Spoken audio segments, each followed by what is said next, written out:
And on the line, we have former boxing heavyweight champion, WBO, IBC champion, Tommy the Duke Morrison. Tommy, thank you for joining us tonight. You're welcome, man. I always enjoy, getting on people's radio shows and talking about things that mean something to people, Well, something you've been talking a lot about is something that ended your boxing career, which we'll go into later, is back in 1996, you were diagnosed with HIV. That's correct. There was a lot of squirrely things going on back then, and it sounded to me, after all these years and reflecting on it, that something happened. Well, let's get into that a little bit. Let's get into that a little bit, because we have so many people have submitted questions all week long, so many things they want to hear about your boxing career before we even go into that. Now, Tommy, I got a quick question for you. You got the nickname the Duke. I'm saying is that because I saw a rumor that you may be related some way to John Wayne? Yeah, John Wayne is my great uncle. I'm his great grandnephew. Did you ever get a chance to meet him? No, I never got a chance to meet him, but my parents and grandparents did. I was, I think 6 or 7, when he died, so. All right, well, part of our clan went to, go ahead. One thing we found out about you is that you were in a lot of tough man competitions, and I knew that about your career, but I didn't know that you were only 13 years old going in there with a fake ID. Yeah, that's,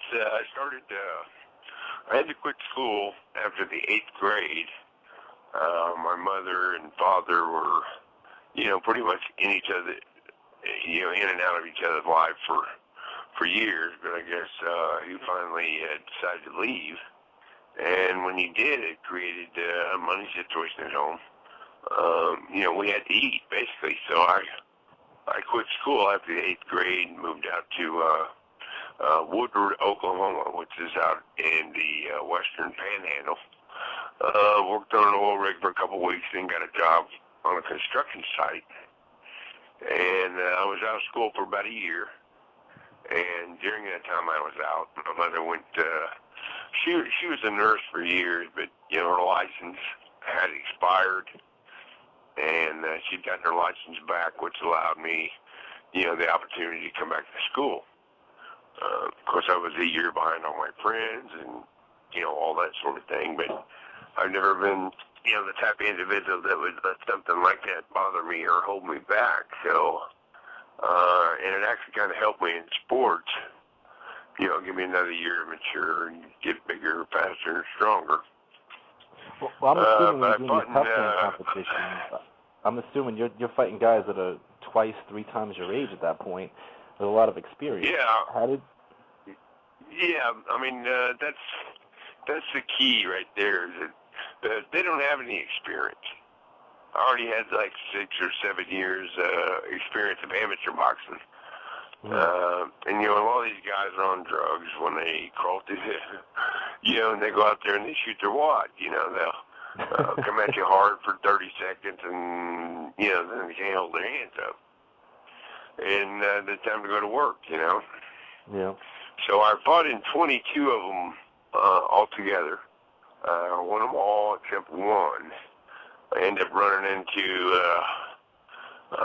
to another ex-ringer from Muskogee, Oklahoma, which I knew is a decorated amateur. His name was Mark Breedlove.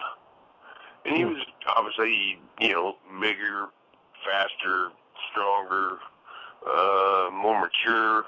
So he kind of pushed me around a little bit, but I ended up losing a split decision to him, and that was the only one I ever lost.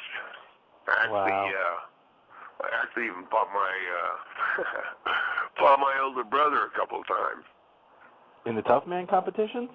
Yeah, in the finals of a tough man, 2 of them, we fought each other. Yeah. Wow. Was that difficult to do, though? Were you close with your brother growing up, or was that... Well, yeah, but, business is business. I mean, He thinks, I think he's always carried that around with him. I think it bugs him. His 13-year-old brother beat him.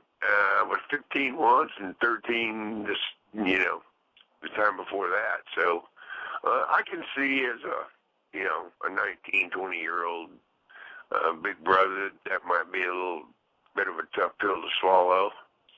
Yeah, I can only imagine. But, what are you going to do?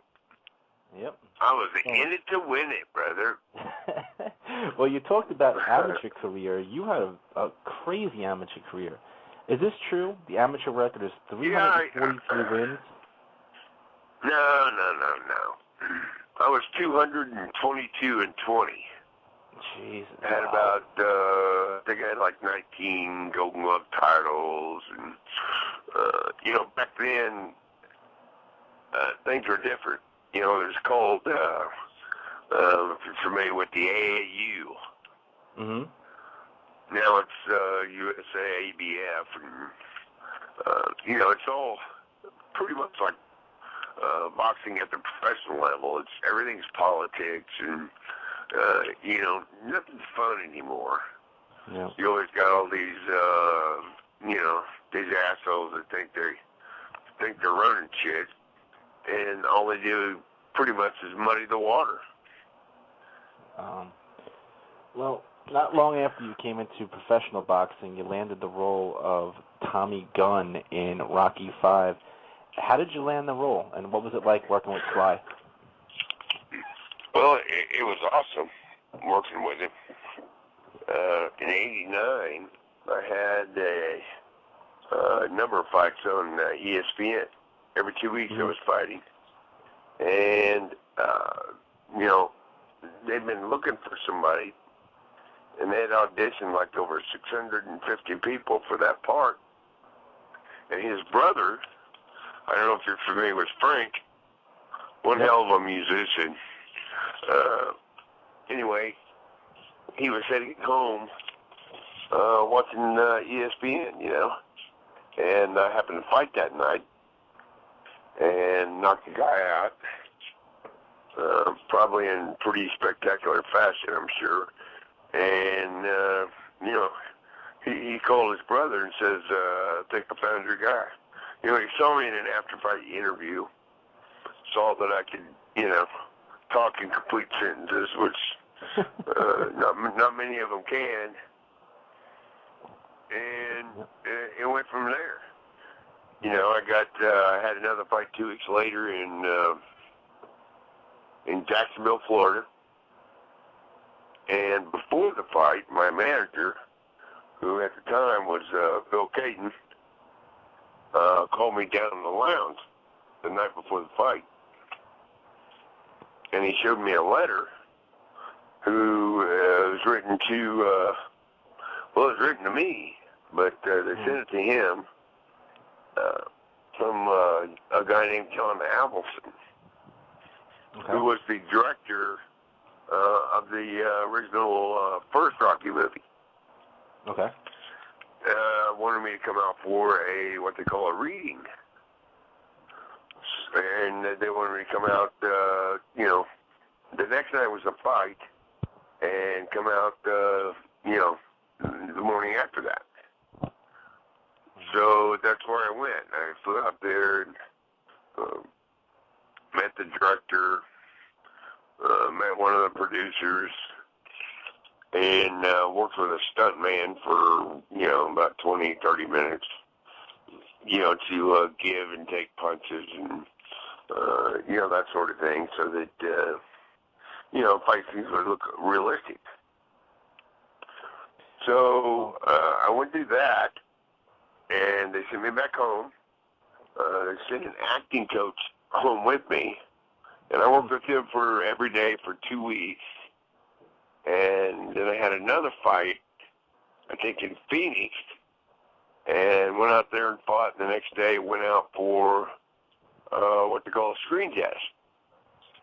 With the lights, camera, Stallone, makeup, all that garbage. Mm-hmm. So I, we went to I don't know if you remember the scene under the L train.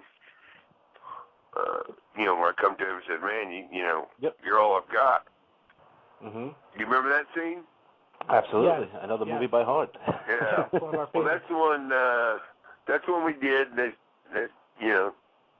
took me back home, and I guess about 2 weeks later, I come in from the gym. And back then, I had like 19 fights in 1989. Every 2 weeks, I was fighting on ESPN.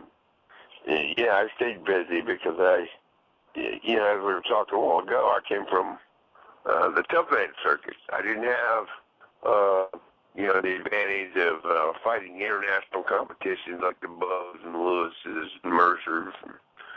So I was playing catch up to these guys pretty much.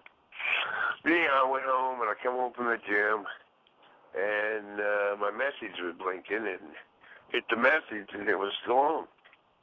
Said, we've auditioned over 650 people for this part, and we just couldn't find the right guy, but we believe, the producer and director and him were all in agreement that thought I was the man for the job. And so that's how it all got started. Pretty amazing, really. How much did you make on that movie? How much money? Yep. Is that what you're saying? Yeah, how much did you make for that film? Was it a flat fee? Did you get royalties? How did that work? Well, it was a 3-movie contract. Not much, $100,000. Okay. But they also gave me $2,500 a week, what they call per diem. Mm-hmm. And, so I would say about $150,000 is probably what I made for, of course it went way over budget, and something that was supposed to take 3 months ended up taking 6. Mm-hmm. In the middle of the film, we had to shut down because there was, some discrepancies and some disagreements, and so we took a month off and then came back for another 3 months, finished it up. Now, Tommy, was it also true that during the time of filming that you actually broke a stuntman's jaw in his orbital socket? Or is there any truth to that? Yeah, there was, you got to keep in mind that these guys, even though they're stuntmen, they're, used to rolling around and falling, but they're not used to getting hit in the face. That's a big difference. I mean, right. your body, regardless of what you're doing, you have to get conditioned for it. These guys wake up every day and get punched in the face. So they're obviously,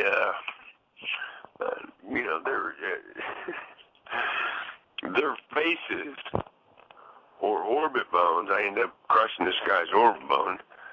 Didn't do it on purpose. Oh. Another guy broke his jaw. But they were only like bunch of pussies. Yeah, but they're only about 40-50% of our power. Yeah. But again, these guys, they've never been hit before. I was gonna say I don't think there's an adequate way to train your orbital socket not to get broken though. Especially with a Tommy Morrison punch in his prime. At 50%. That's 10%. The only way to get used to taking a punch is taking a punch. You know what I mean? I get in there and being as active and as busy as I was in, I was sparring all the time. If you don't spar, sparring and running, there is no substitute for those two things. I don't care what anybody tells you. There's no substitute for sparring and running. A lot of people try to cut corners. Yep. A lot of the black athletes, they have, a lot more what they call fast twitch muscle fiber than we do. Mm-hmm. and they have superior athletic ability.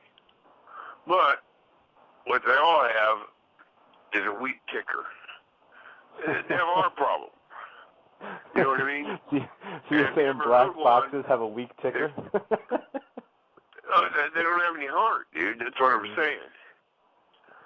You know, and if you ever hurt one, you own him.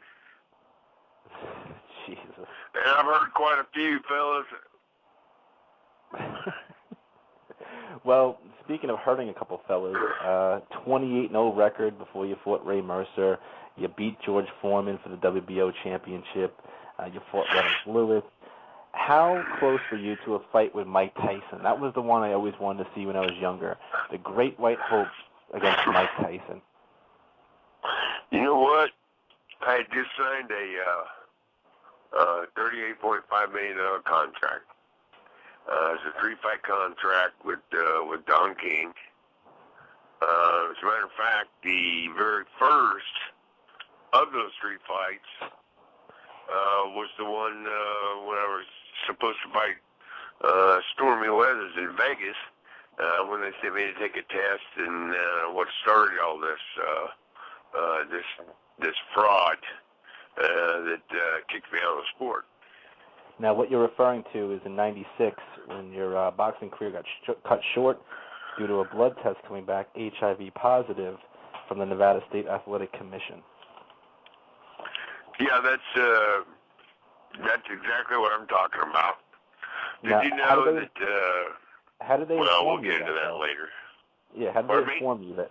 How did they inform you that? Well, you this is the weird part. You know, when someone flunks a test, they give you, you know, there's 3 different tests on the market that they've been using for, 30 years. One's the ELISA, one's a PCR, and the other one's a Western blot. Well, I took a Western blot and failed it. Well, protocol is for them to give you a confirmatory test. The ELISA has a confirmatory test. They never offered me anything. I tested it, and I never saw anything that said I'd flunked it. I'm in my hotel room. You know, what happened, I went and got something to eat, like I normally do. Mm-hmm. And I went for, a little stroll out on the strip. Woke off my meal, which is what I did every time. Came back to my room. My message light was blinking. So I picked it up, and it was my promoter up in his suite. And he said, "You need to come up here. We're gonna make sure everybody has everything. We have a little meeting, and we'll head over." I said, "Okay, I'll see you in 5." So I went up there and knocked on the door. I can't remember. I think my trainer opened it, and immediately, the looks on everybody's face was just fucked up. I'm sorry. No, you can say whatever you want, man. It's all good. Okay. And I knew immediately that something was wrong. I figured my opponent pulled out. Could have been a number of different things. And Tony Holden, who was my promoter, said, "Tommy, I don't know any other way to tell you this than just come out and tell you." He said, you flunked your medical exam. They said you tested positive for HIV. He said, "Now the media's swarming all over the hotel. We got to get you out of here." I'm like, my head's swirling. Anyhow, they took me down some elevator shaft out the back door and took me to the airport. My trainer was with me. He lived in Atlanta at the time, but when we hit Atlanta, he went on. And I had to hit a couple more cities before I got, back to Tulsa. Tulsa is an international airport, and I think I ended up landing around 2:30 or 3. And I'm walking through the airport. Didn't have any luggage.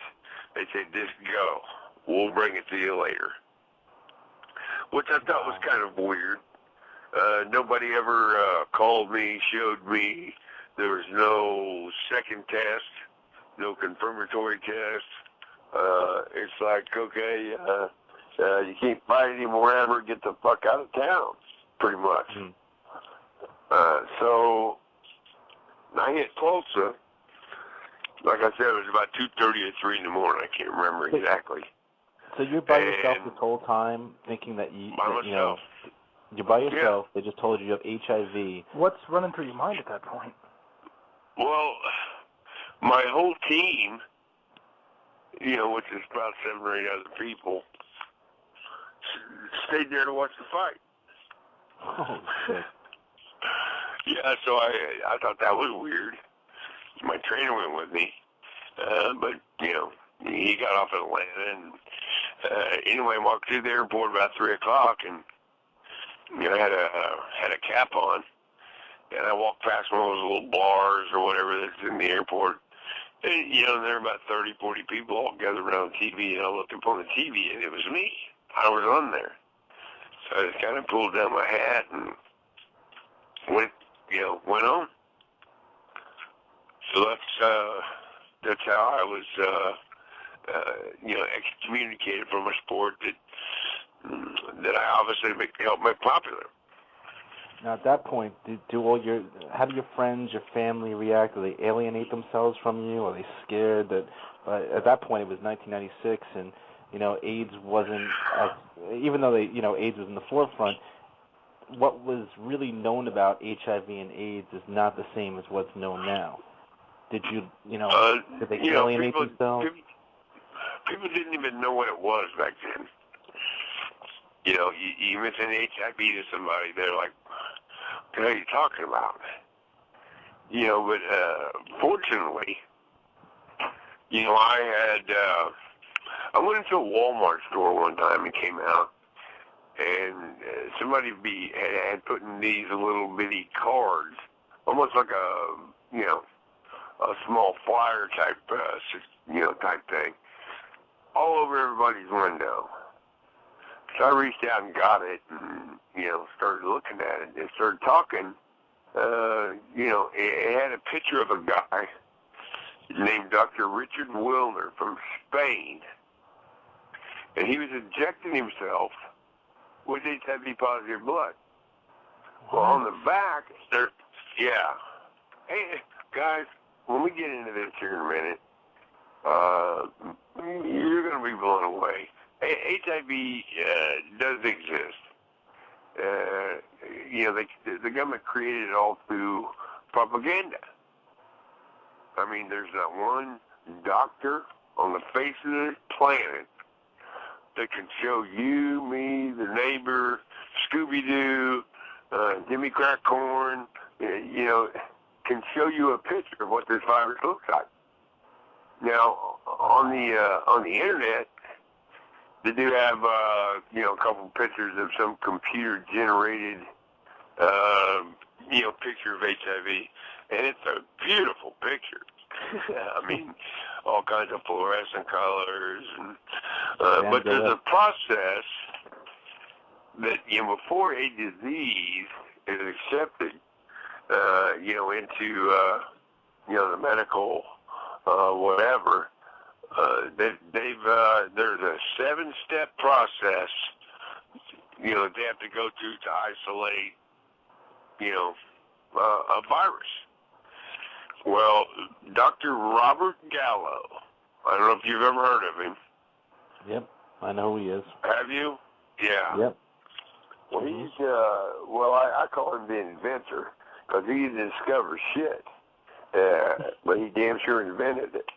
Anyhow, on, 4 or 5 different occasions, he tried to put it through, the 7-step purification isolation process. And each time, in step number 3, it just fell apart. So this is a theory that's never been proven. No one has ever seen an HIV, and the reason why is because it doesn't exist. They were taking all kinds of crap, trying to, They started out with, what was it, babe?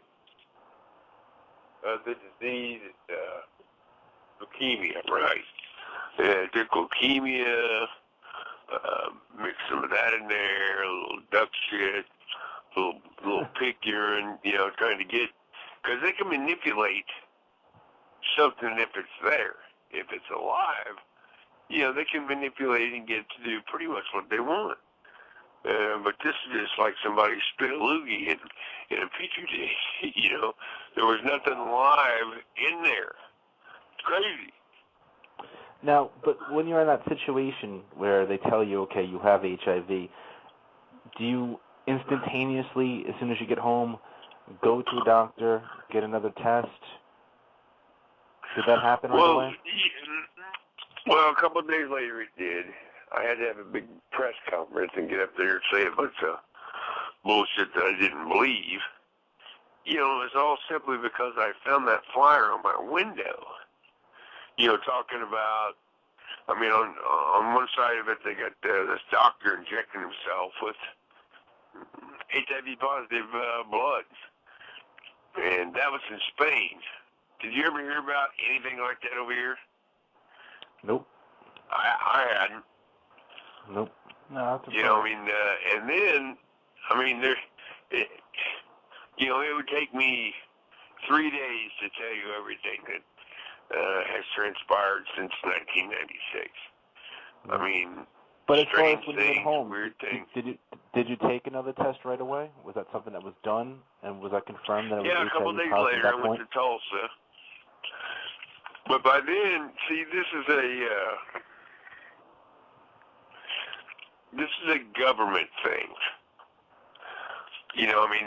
They're killing people. They get them into their office. They give them these tests. Well, if you'll read the disclaimer on every one of them, and how many of them are there? 33 different tests. And you read the disclaimer on each one of them, and it clearly says that that these tests do not pick up HIV or the presence of any active or non-active virus. It says it right there. Wow. Well, yeah, I guess it keeps getting deeper. We've been trying to get hold of Robert Gallo for the last 343 days. And he no will response. not return our phone call. All these tests that they're giving people, not a damn one of them is FDA approved. Wow. The meds that they give you, these antiviral drugs, that's what's killing people. Have you taken any of the antiviral drugs? Well, when I was in prison, I had a little stint in prison, and they told me, you got to take these. If you don't, you're not going on. So I took it for about 14 months while I was in the joint. And they'd tell me how great I was doing. But every time I would cough, stand up too quick, shake someone's hand too hard, sneeze, I just shit all over myself. It's like I was walking around. They're telling me how great I'm doing. People die of these toxic meds. The symptoms, if you take any one of these medications, take out the little paper in the bottle and read what the side effects of the medication is,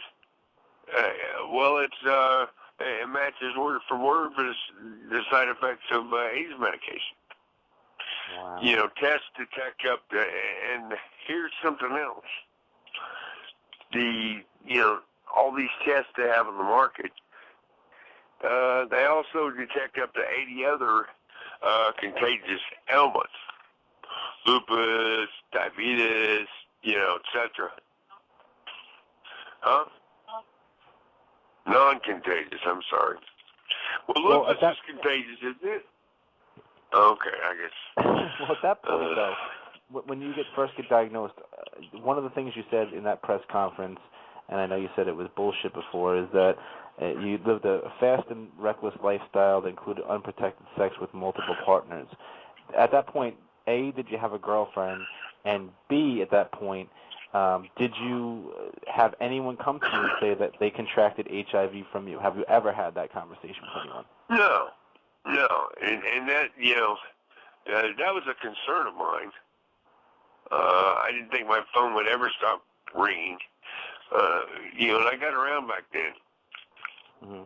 I mean, no, you can't pass it. It's impossible. Well, first of all, let's back up a little bit. You cannot give somebody something you don't have, and you damn sure can't give somebody something that doesn't exist. But let me get back to the point I was fixing to make about these tests.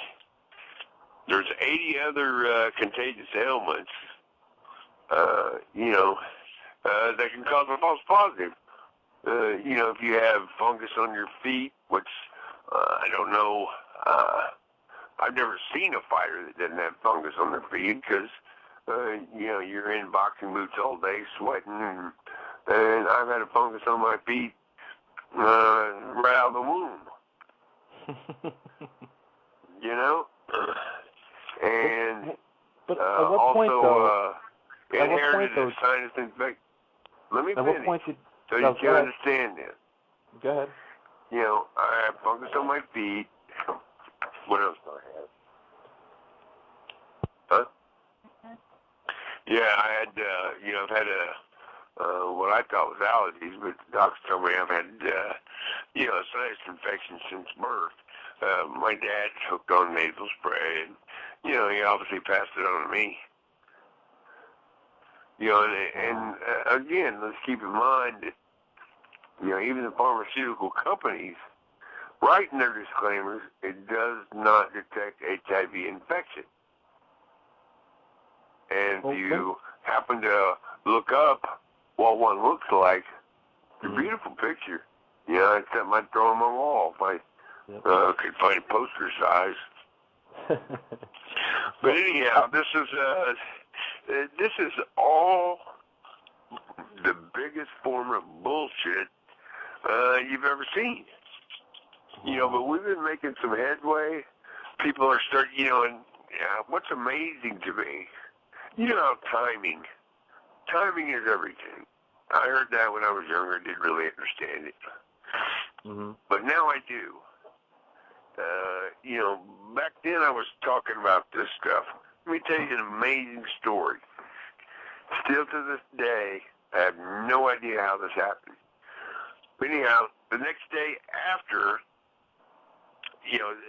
let's see, I went to Vegas, flew home, and the very next night, right? It was about 4:30 in the morning. I couldn't sleep, so I made a pot of coffee. Now, at this particular time, I lived about 20 miles out in the country, in the middle of nowhere, had a security gate. You go through the security gate, take this little blacktop road about another half mile on up to my house.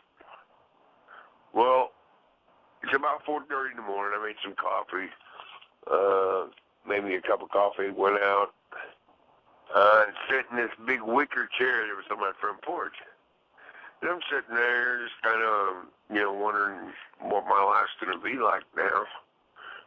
Even though at that particular point, I still didn't believe it because of what I read, found, the little card or whatever that I found underneath my windshield wiper at the store.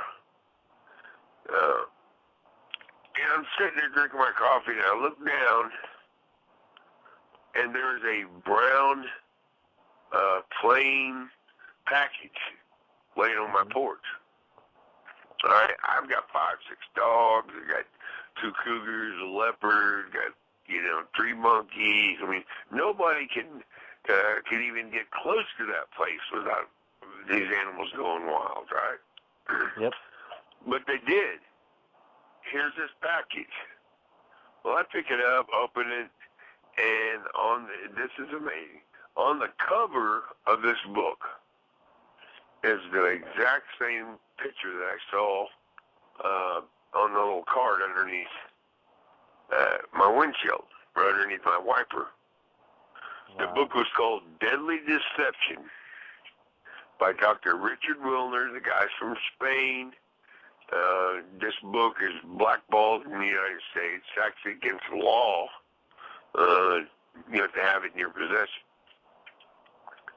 Anyhow, I went in and I read it. And I was amazed at what I was reading. So the next day I went out and hit, 4 or 5 different bookstores. Got one book called Roger's Recovery from AIDS. Got a guy that, came home from Vietnam. He was just,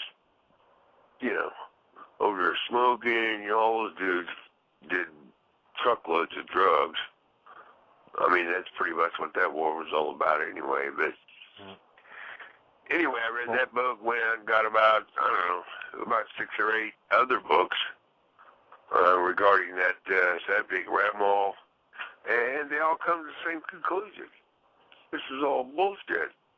No one's ever seen the virus. No one's ever isolated it. So this is our government has convinced society. People believe what they see on TV, and they believe what they read. That's how they manipulate and control all of society. When's the last time you took an HIV test, and how did it come out? I took one just the other day before yesterday. Did it still come out positive? Something else. Pardon me? Did it still come out positive? Yeah. Okay. Let me explain the protocol first. Okay. If you take the first test and you fail it, they give you a confirmatory test, right? Right. And if you fail it, then they start telling you got some problem. I took the first test, and they said I failed it, but the confirmatory test I passed. So it should have been the end of it, but it wasn't. The doctor started saying, "Oh, don't worry, everything's gonna be all right. The drugs are different these days. Got a good infectious disease doctor for you at Tennessee, the University of Tennessee." Which I knew was going to happen when I walked in there. But it should have been the end of it. Even though I passed the confirmatory test, which tells you that you're perfectly fine, he still was trying to push me to go to this infectious disease doctor who would probably at 2 or 3 days after that started to kill me. Because that's what kills anybody is the highly toxic, these antivirals that they give people. Right, similar to how it's the grossest, most negligent, fucked up story. I'm sitting on one of the greatest stories never told. Anyone that does not believe me in all the thing that I'm talking about, I mean, I'd like to have somebody out there listen. Call Robert Gallo, the inventor of this. And I've been asking for 346 days. I said, I'll take a test in front of the world. But give me a test that picks up HIV. Don't give me a test that picks up lupus and, if you got hemorrhoids or not, I don't need that. Show me a test that picks up HIV, and I'll take it in front of the world. Well they don't have a test that does. One thing that they do not have a test. Kansas City Star reported that when I guess they had ran a story on you, and they interviewed you, and they said that you look superficially healthy, but that your skin is sagging, reflexes are slow, and that you had lesions on your hands. Is that inaccurate? Well, I had it's inaccurate. No, I got a few scratch marks on my arms, from an allergic reaction to medication. It was a generic type of medication, and when you read the disclaimer there, it makes you itch from like the inside out. So I scratched my arms up a little bit. My skin saggy. Okay, let's oh shit. Let's keep in mind that I'm 42 now, not 21. You take any 21-year-old and then, catch up to him when he's 42.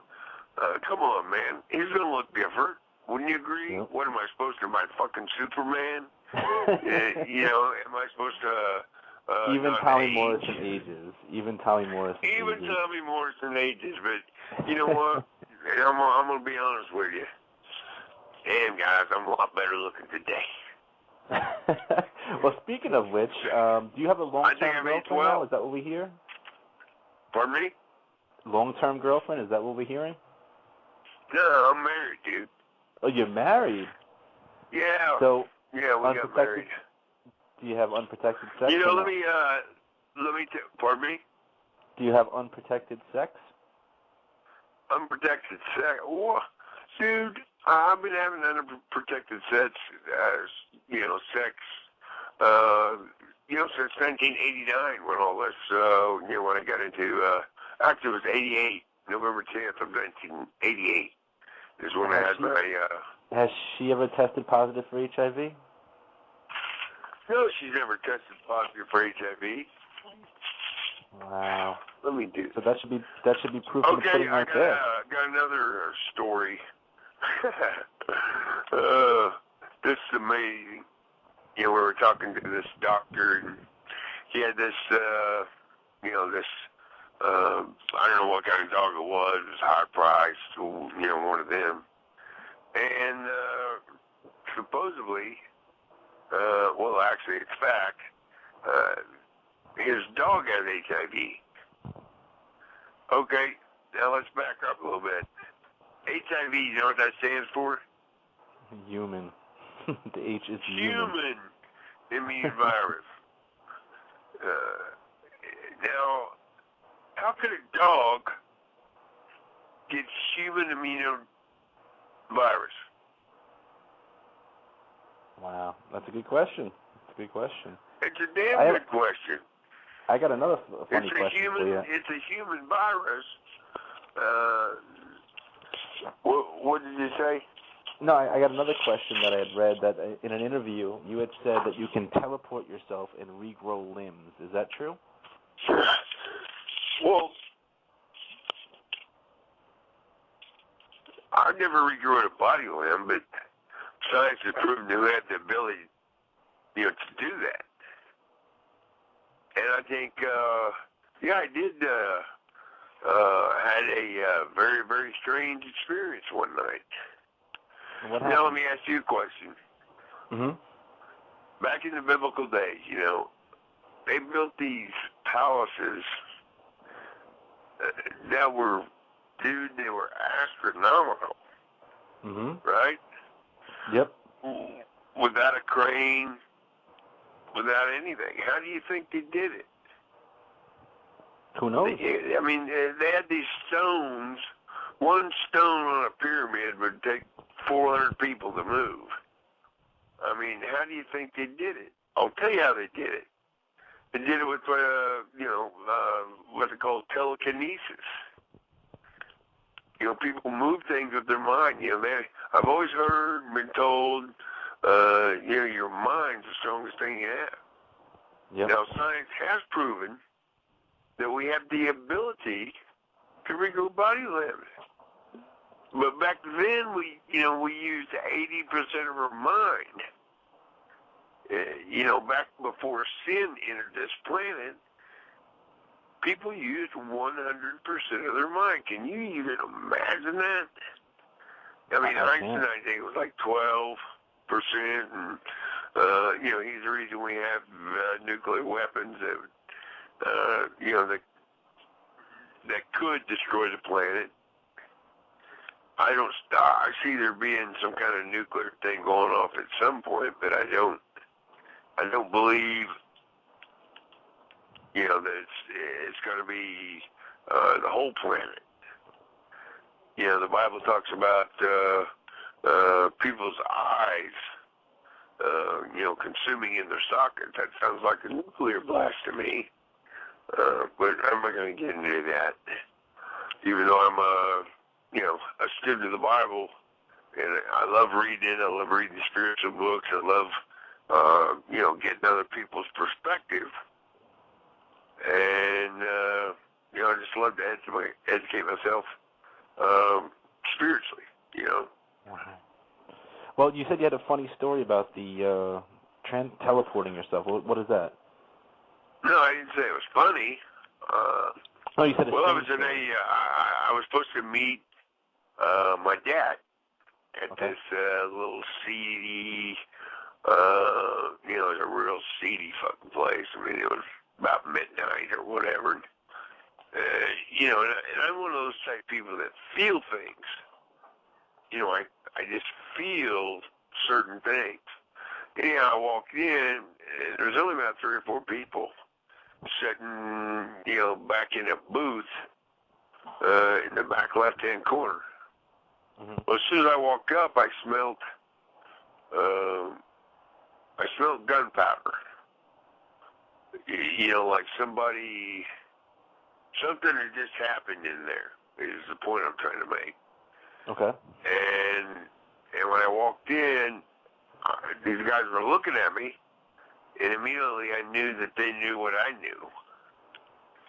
And at that point, I lowered my head, and I started praying, because I knew I'd walked up on something. I didn't know what, didn't want to know what. Somebody had just been killed.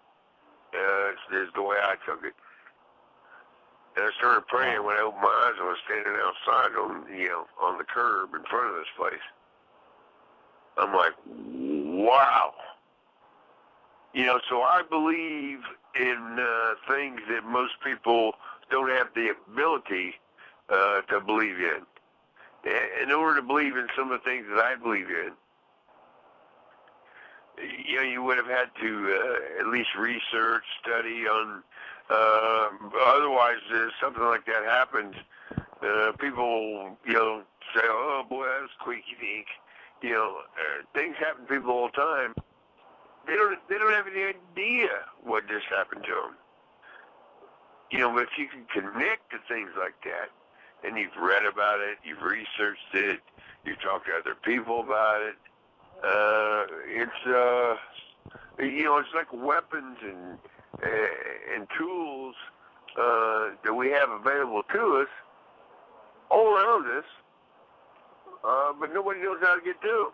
They can't get the toolbox of them because they've never asked God to show, to enlighten them. Right. On all the spiritual weapons that they do have. I'm really into that sort of thing. I love it. And it's all a form of preparation. If you sit together when all this happens, there's going to be people that, put it off, and, and when things start going crazy, which will happen because they're going to legalize drugs for everybody. It's the only way they can fight the cartels.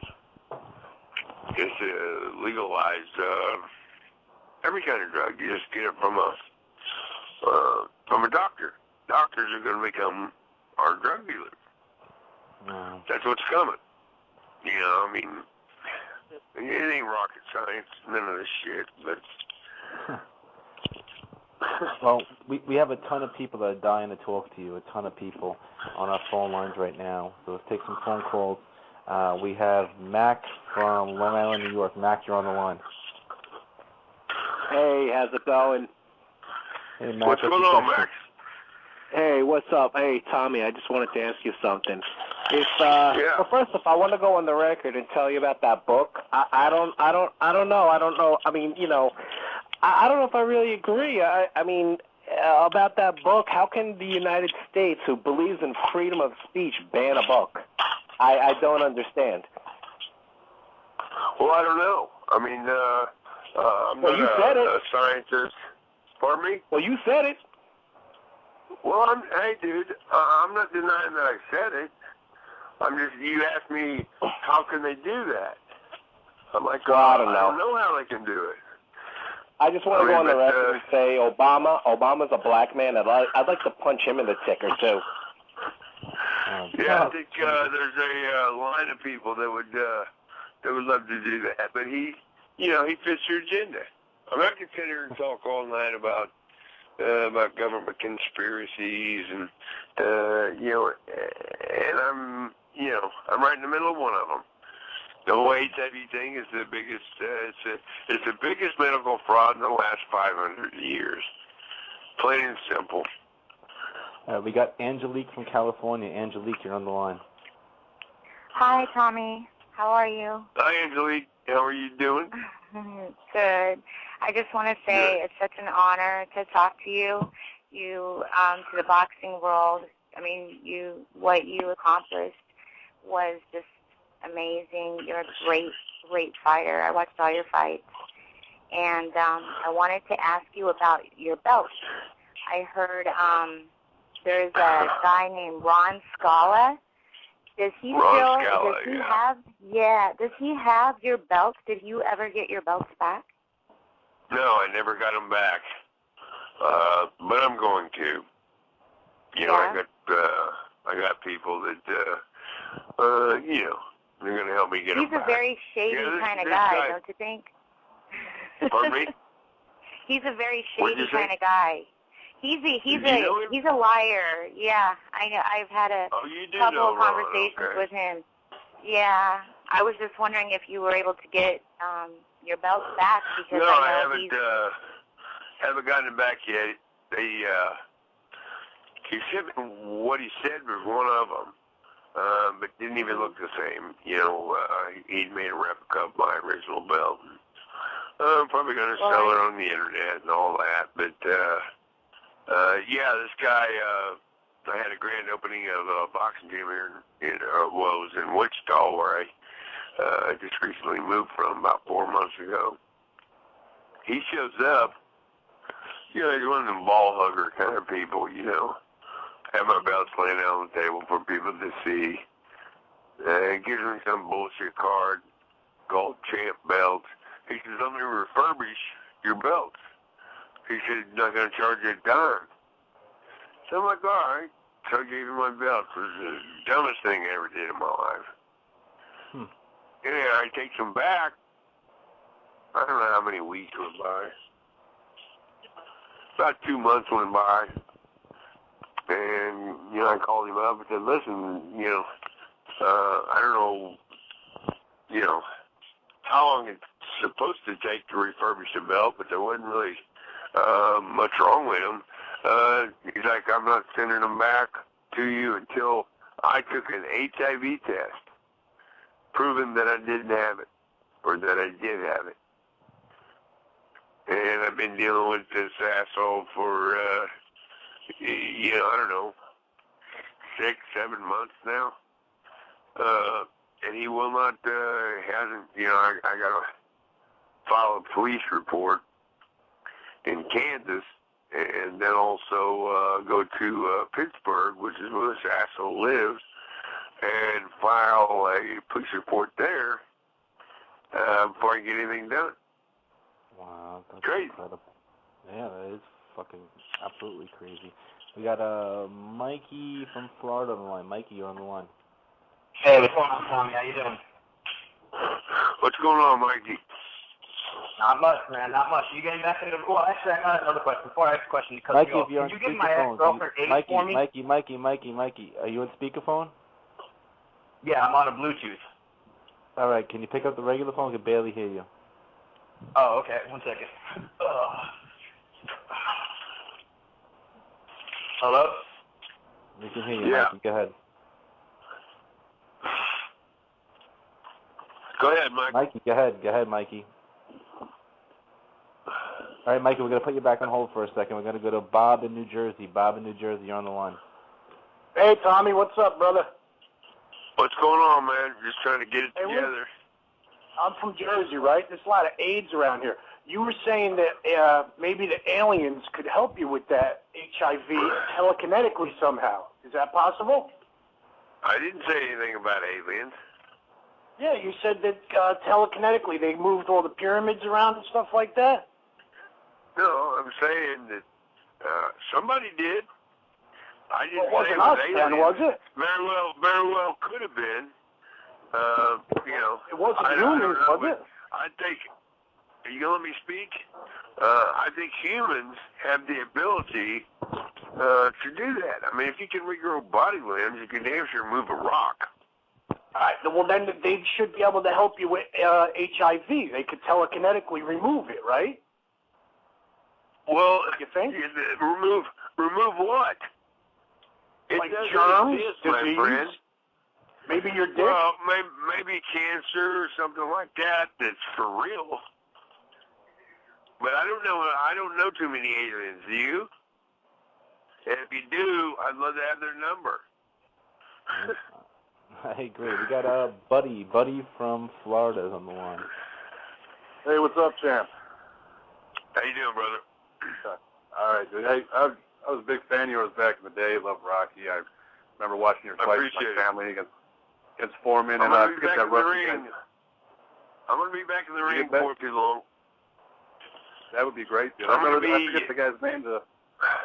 That Russian dude, you busted up his ribs pretty bad, had to stop the fight and shit. I forget his name, but my question was, do you think you could have took Tyson? Because I think you could have. Absolutely.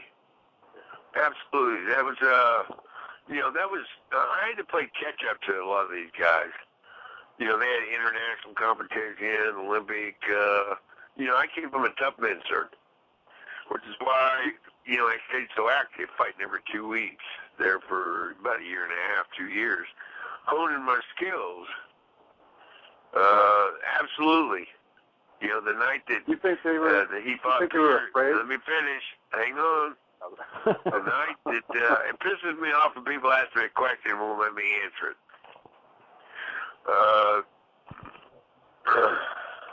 I can't even remember what I was talking about now. The Tyson thing. Yeah, I mean, when he fought Peter McNeely, it was supposed to be me. I would have kicked his ass without a doubt. It would have been a big fight. Been huge, and yeah, I definitely believe I would have beat him. Oh, awesome. We got Jane from Houston, Texas on the line. Jane, you're on with us. Hi, thanks for taking my call. Hi, Tommy. Hi, how you doing, darling? Good. You've had quite an impressive career. What I wanted to know is if you could teleport yourself back in time, what would you do differently? Do you have any regrets?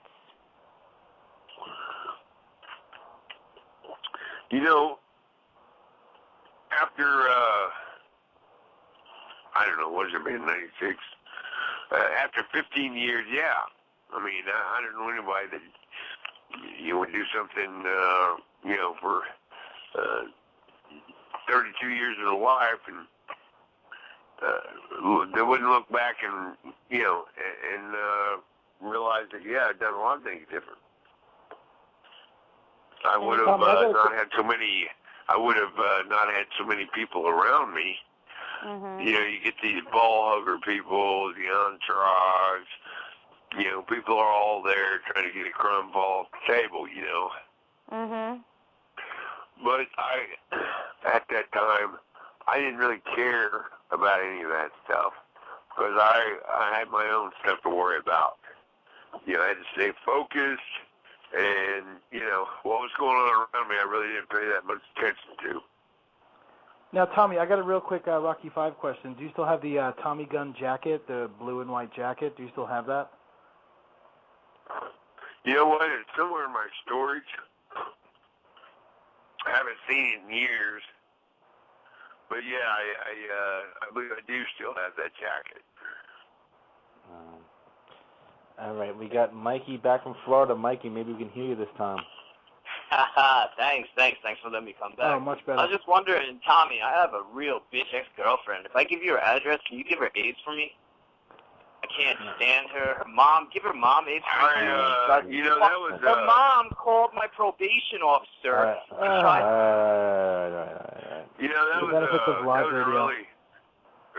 was a really fucked up thing you just said. First of all, I don't have AIDS, dude.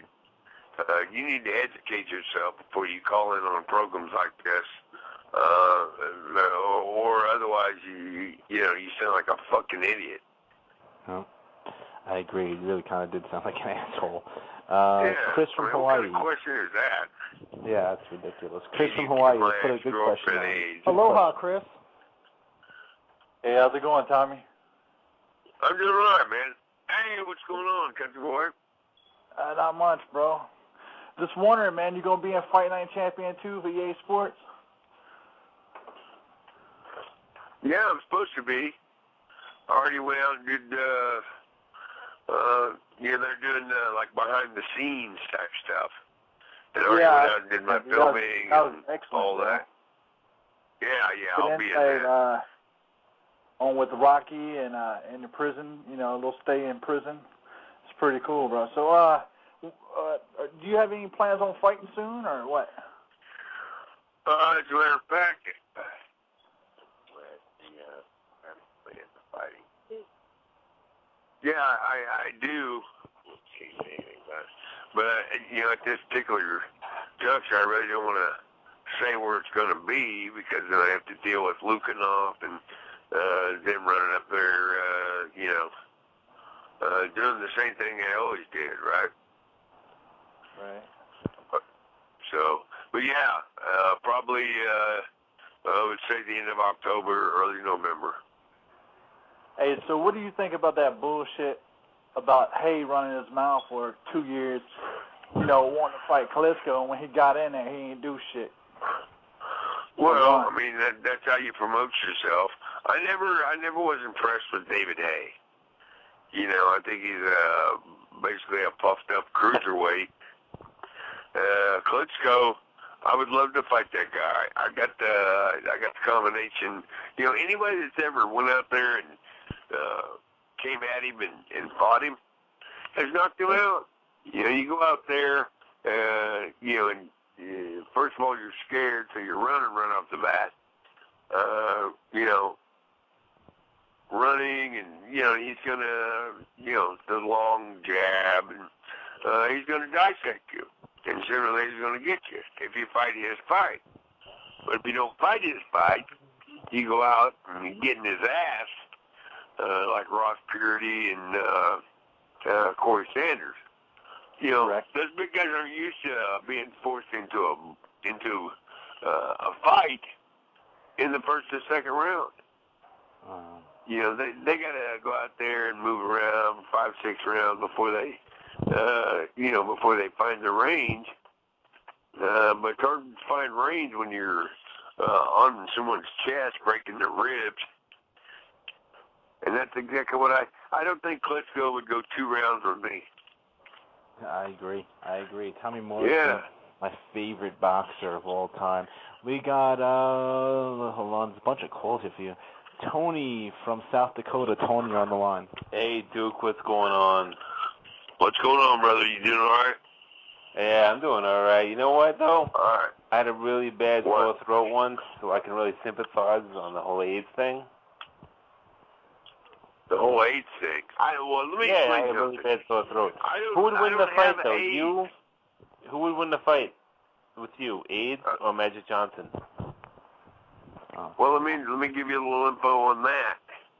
Magic Johnson was somebody that the establishment pharmaceutical company paid him $60 million to say he had it and to promote their antiviral drugs.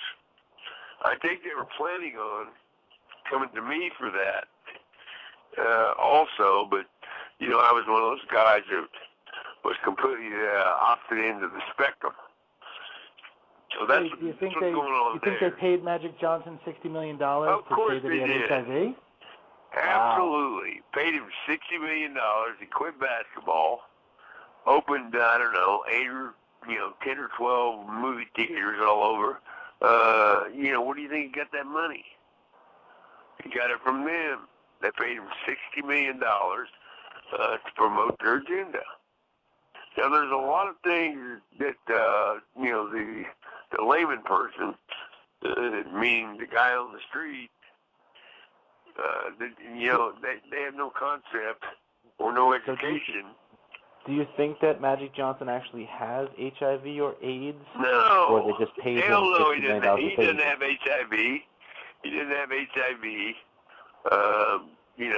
The guy's healthy as he's ever been.